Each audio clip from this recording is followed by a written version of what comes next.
Oke, Assalamualaikum warahmatullahi wabarakatuh. Kita akan coba membahas terkait dengan course kita yang kedua untuk modul 3 pelajaran ke-1 mengenai fungsi. Jadi, course yang kedua adalah pusat otomasi kelanjutan. Oke, kita coba buka dulu. Oke, untuk course-nya di nomor 1 kita akan bertemu dengan soal mengenai pembacaan code-nya. Jadi teman-teman diharapkan bisa memahami apa isi yang ada di dalam code ini. Yang pertama ada fungsi def, create label, di mana di situ ada dua parameter, name dan course. Dan di dalam fungsi ini kita akan melakukan assignment label, kemudian akan mengembalikan nilai dari si labelnya. Jadi akan menyajikan nilai label nih, si create labelnya. Ceritanya seperti itu. Kemudian di main programnya di bagian bawahnya label, ada variabel label yang dimana di sini berbeda dengan label yang ada di atas ya. Label yang di atas itu bersifat lokal, kemudian yang di bagian bawah ini bersifat global. Nah, label ini dia diassign dari fungsi create label. Di mana create label tadi ada yang sudah kita bahas di awal, ada parameter name dan course, sehingga nanti kita butuh argumennya juga ada dua yang akan mengisi parameter name dan course-nya. Kalau kita lihat di sini ada argumen Johnson dan analysis of data. Course-nya berarti analysis of data. Setelah itu kita print labelnya.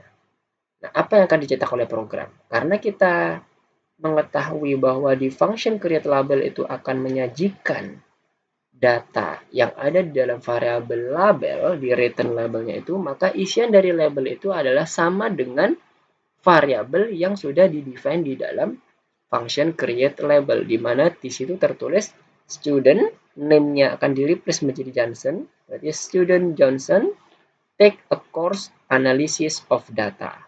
Karena analysis of data akan mereplace atau mengisi nilai dari course-nya. Sehingga pilihan yang tepat adalah student name, oke, student Johnson, yang ini ya, student Johnson take course analysis of data. Oke, yang B ya, yang bagian pojok kiri bawah. Oke, clear. Sekarang nomor 2. Oke, nomor 2 kita lakukan typing. Silahkan dilakukan latihan untuk ngetik if score. Sembari teman-teman mencoba untuk mereview juga ya bagaimana kita menuliskan conditional statement pada saat kita akan membuat function. Misalnya ya di sini. Kalau di sini kita lihat contohnya function ya. Rest sama dengan check result. Yang perlu teman perhatikan adalah pada saat menuliskan conditional statement, teman-teman memperhatikan bagaimana ekspresinya, apakah bernilai true atau false.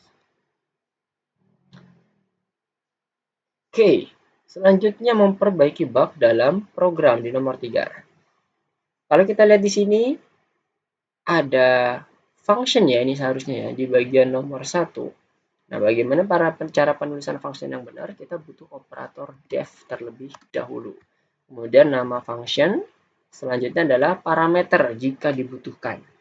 Nah, di sini kebetulan sudah ada prefilled parameter score. Nah, score ini yang nantinya oleh function ini akan dijadikan suatu variabel lokal untuk mendefinisikan return-nya apakah true kalau dia lebih besar sama dengan 80 dan selain itu di return false atau disajikan nilai false atau true-nya tadi. Return, oke? Kita lihat di sini terlebih dahulu. Output-nya nanti kita akan memasukkan jumlah peserta, kemudian masukkan nama, memasukkan nilai tes, dan nanti akan muncul output aksesnya. Apakah dia true or false. Dan ini akan berulang sebanyak jumlah peserta atau jumlah siswa yang sudah kita masukkan ya. Kalau di sini ada dua jumlah peserta, maka masukkan nama, masukkan nilai, dan aksesnya akan terulang lagi sebanyak 2 kali. Ini yang pertama, dan ini yang kedua, yang punyanya Iwan dan ini Andrew. Nah, sekarang kita lihat di sini algoritma soalnya. Penerimaan untuk berpartisipasi dalam kompetisi dalam studi negara diberikan kepada siswa yang menerima setidaknya 80 poin. Oke, berarti setidaknya 80 poin, artinya 80 poin itu masuk ya. 80 poin ke atas. Dalam bahasa Inggris, program menanyakan jumlah pendaftar, menanyakan nama dan nilai tes masing-masing, oke, dan mencetak apakah siswa memenuhi syarat true or false. Nah, berarti ini adalah fungsi yang khusus mencetak atau melakukan pemeriksaan terhadap skornya. Kalau kita lihat conditional statement seperti ini, if, kemudian dia ada else, maka seharusnya dia sejajar dengan kondisi if-nya. Jadi kita mundurkan ini, kita blok, kemudian kita tahan shift, kemudian kita tekan tab. Dia akan mundur ke belakang. Kemudian return-nya kita cek kalau dia lebih besar daripada 80 maka true, yes, sesuai dengan apa yang sudah disampaikan di sini, lebih besar dari 80 maka dia masuk ke dalam diterima, aksesnya terterima atau true artinya. Kemudian kalau dia selain nilai ini maka dia false. Selanjutnya di main programnya kita lihat ada variable amount yang nantinya akan diminta dari input user, di mana amount ini nanti akan dijadikan dasar atau batasan dalam perulangan for-nya. Oke, sehingga betul ya kita butuh case type-nya integer di sini, kemudian input-nya. Setelah itu nanti di baris ke-7 kita akan melakukan perulangan dengan batas amount-nya. Nah, di dalam amount ini nanti akan ada input lagi dari user, yaitu berupa nama. Oke, di baris ke-8 ini. Ke baris 9 adalah masukkan nilai ujiannya. Oke, nilai tesnya. Di sini kemudian di baris ke-10 resnya ini merupakan sajian hasil dari cek tesnya. Yang tadi disajikan di sini adalah true or false ya. Dia hanya menyajikan true or false saja, di mana pengecekannya nanti sesuai dengan nilai skornya. Nah, kita lihat di sini skornya menjadi parameter, ada parameter di sini, maka cek tesnya pun juga di sini harus ada argumennya untuk mengisi skor. Kebetulan variabelnya sama nih ya, teman-teman ya. Jadi kita masukkan aja nih di sini variabel yang skor di sini, kita masukkan sebagai skor argumennya untuk mengisi parameter skor juga yang ada di variabel di bagian function check testnya. Kemudian setelah itu maka dia akan menentukan true or false-nya dari skor yang kita masukkan. Setelah itu dicetaklah print akses titik 2 resnya nih, responnya. Oke, sekarang kita coba running.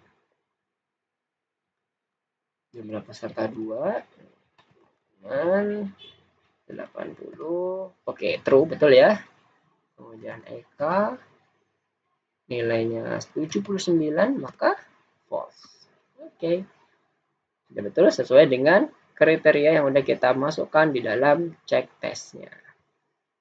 Sekarang next ke nomor 4. Di nomor 4 kita disediakan pre-filled function yang diberi nama getCourse dengan parameter wish.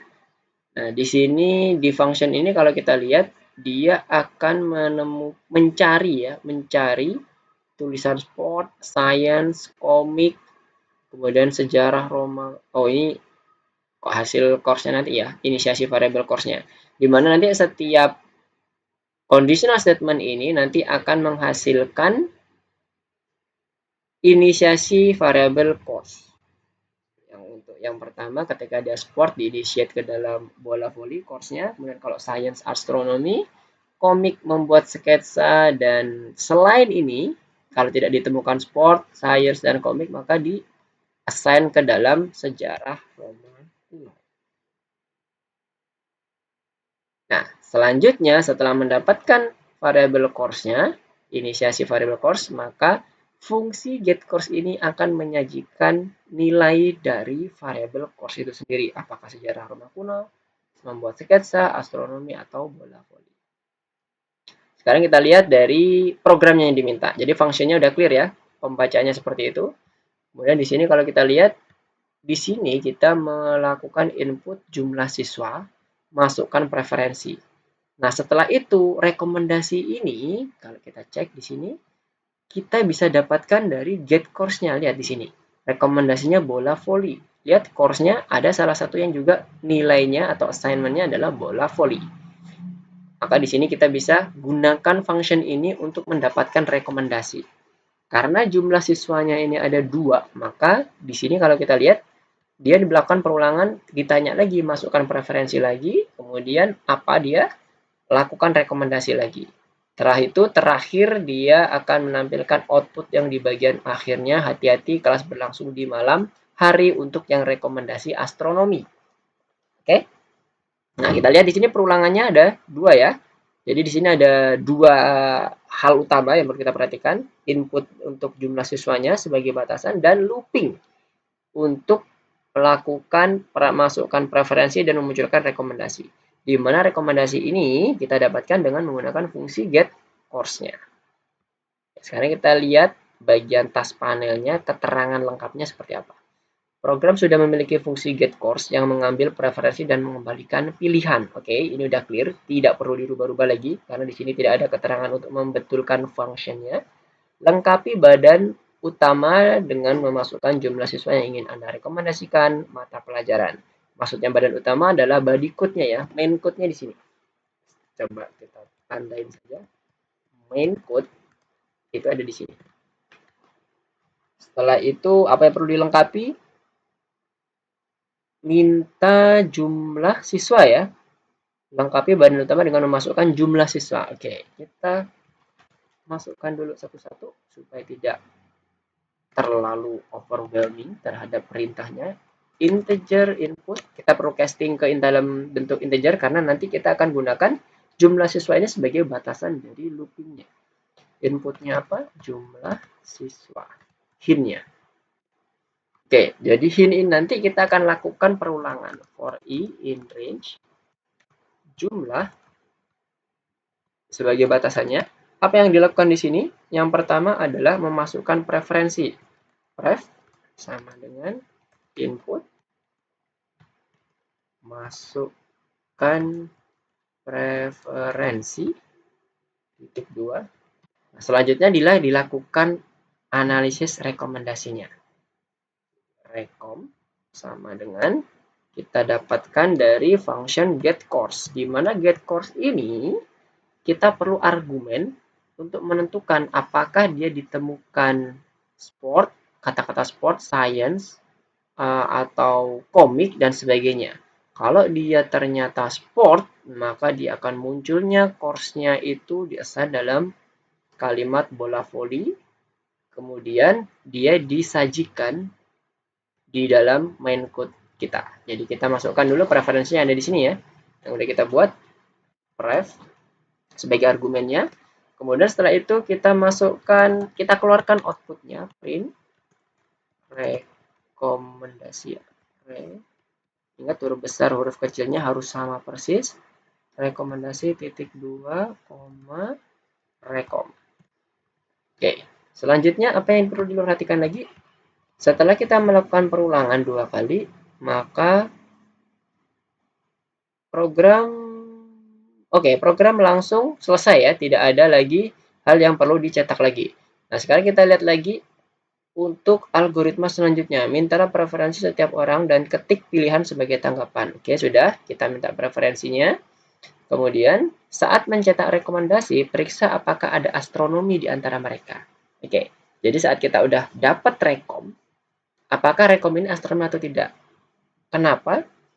Jika ada, cetak pesan tambahan. Oke, kalau ada pesan, kalau rekomnya ini adalah disajikan dalam string astronomi, maka dia harus ditambahkan pesan hati-hati kelas berlangsung di malam hari. Oke, kita copy. Kemudian kita tambahkan conditional statement-nya. If rekom sama dengan astronomi, maka kita perlu menambahkan tambahan informasi hati-hati kelas berlangsung di malam hari. Ketika bukan, maka tidak perlu ditambahkan ini. Terlihat di sini ya, ketika dia muncul sport, maka dia hanya merekomendasikan bola voli saja. Tidak memunculkan hati-hati kelas berlangsung di malam hari. Hanya astronomi. Oke, jadi kita perlu menambahkan Conditional statement untuk rekomnya itu adalah astronomi, sesuai yang ada di sini ya, course-nya tadi ya. Sekarang program harus berfungsi. Oke, sekarang kita coba cek. Karena setelah dia melakukan perulangan ini, tidak ada lagi yang dicetak ya, tidak ada hal yang dilakukan lagi. 2, sport. Oke, bola voli. Sekarang kita buat science.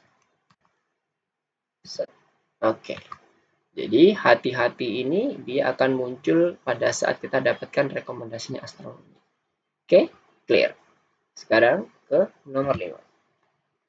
Oke, nomor 5 kita mulai dari kosong ya, from scratch. Jadi kita perlu memahami dulu apa yang ditampilkan outputnya di sini, kemudian bagaimana algoritmanya. Kalau outputnya di sini kita bisa lihat, kita bisa prediksi. Yang pertama kita perlu melakukan input jumlah siswa. Kemudian setelah itu dilakukan input skor dan menghasilkan bagaimana aksesnya. Nah, kalau kita di sini masukkan skornya berulang lagi ya, berarti jumlah siswa itu akan inline dengan berapa kali jumlah kita memasukkan skor dan aksesnya itu ditampilkan. Nah, di sini terlihat ada 2, yang skor 51 sama skor 50. Sesuai ya, ada 2 juga. Kemudian baru nanti di bagian terakhirnya setelah kita melakukan perulangan, mulailah membaca buku-buku bagus 3 Pria Gendut, Don Quixote, dan Robinson Crusoe. Oke. Ini nanti ada output tambahan seperti ini. Kita lihat ini maksudnya apa ya? Apakah dia akan muncul setelah 2 perulangan ini atau memang seperti yang di contoh sebelumnya. Kalau misalnya ada astronomi, maka dia akan muncul keterangan dan sebagainya. Sekarang kita lihat di sini programnya secara lengkap. Program harus menanyakan jumlah siswa, oke, clear, sesuai dengan dugaan kita. Kemudian menanyakan skor tes akhir kepada setiap siswa. Oke, yang di bagian masukkan skor. Mencetak sebagai tanggapan apakah dia diterima. Oke, aksesnya ya berarti ya, true or false. Di perkemahan musim panas. Di mana syaratnya harus mencetak lebih dari 50. Berarti 50 nggak ikut. Dari lebih dari 50, 50 ke atas. Mulai dari 51, 52, dan seterusnya. Siswa tanpa izin harus mencetak buku untuk bacaan ekstrakurikuler. Oke, maksudnya ini yang false ya. Ketika aksesnya false, tidak diizinkan untuk ikut perkemahan di musim panas, maka dia perlu mencetak ayo baca. Siswa tanpa izin harus mencetak buku dan bacaan ekstrakurikuler. Mulailah membaca. Oke, dia harus muncul ini ya. Terapkan masalah izin sebagai fungsi. Kemudian program harus bekerja seperti pada gambar yang ada di sini. Oke, jadi ini ternyata merupakan tambahan informasi ketika si siswa mendapatkan nilai 50 ke bawah. Jadi minimal 50 sampai 49, 48 sampai ke bawah. Nah, itu dia akan memunculkan kalimat ini ya, ayo baca. Siswa tanpa izin harus mencetak buku untuk bacaan ekstrakurikuler. Mulailah membaca. Oke, jadi ada 2 ini. Sekarang kita mulai dari yang bagian atasnya dulu. Kita mulai dari input jumlah siswanya. Kita masukkan dulu ke dalam satu main code, kemudian nanti kita pecah. Supaya nanti teman-teman terbayang mecahnya seperti apa. Kita masukkan dulu. Yang pertama jumlah. Kemudian kita buat input. Karena kita ada keperluan untuk melakukan konversi ke dalam bentuk integer, maka kita perlu cast ke dalam type int. Kemudian kita kasih hint di sini jumlah siswa. Tik 2. Oke. Selanjutnya, setelah kita masukkan jumlah siswa di sini, kita akan melakukan perulangan, masukkan skor dan akses. Nah, di sini kita lihat. Di sini ada 2 perintah yang nantinya sama seperti yang akan dilakukan setelahnya. Nah, kalau kita lihat di sini, terapkan masalah izin sebagai fungsi. Nah, ini yang sebenarnya kita bisa pakai untuk yang bagian aksesnya. Tapi kalau kita ingin mencoba untuk membuatnya lebih modular lagi, kita bisa coba untuk memecahnya dalam beberapa fungsi. Oke, yang pertama kita buat def untuk masukkan kita buat for dulu, for i in range jumlah Kita buat modular, berarti kita pecah dulu. Yang pertama adalah masukkan skor ya. Skor sama dengan input. Oke, kita konversi dulu int input. Kemudian kita kasihin masukkan skor. Skor skor. Oke. Setelah itu dari skor ini kita buat analisis sesuai dengan apa yang kita disampaikan di sini. Masalah izin sebagai fungsi. Izin itu adalah maksudnya aksesnya. Kita buat fungsi di atasnya. Def, kemudian permit, kurung buka kurung tutup, titik 2. Karena kita butuh skor, maka kita butuh parameter skor yang nantinya akan kita jadikan sebagai variabel untuk menentukan apakah dia true or false. Kita buat conditional statementnya, if skor lebih besar dari 50, maka return true. Sementara else, kalau dia selain itu, maka return false. Seperti yang disampaikan di sini, hanya yang mencetak lebih dari 50 poin yang akan diizinkan. Setelah sudah dapat nilai dari penyajian false or true-nya dari fungsi permit, kita panggil fungsinya di sini. Permit, masukkan variabel skor yang udah kita dapatkan dari input usernya. Sehingga nanti dia akan mendapatkan atau si fungsi permit akan menyajikan true or false-nya.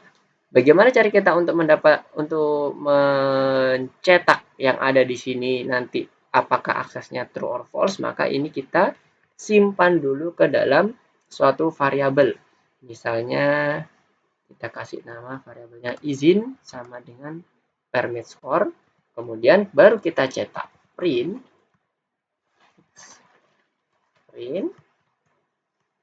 akses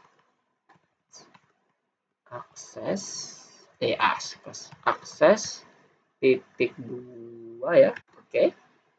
Kita masukkan variabel izinnya.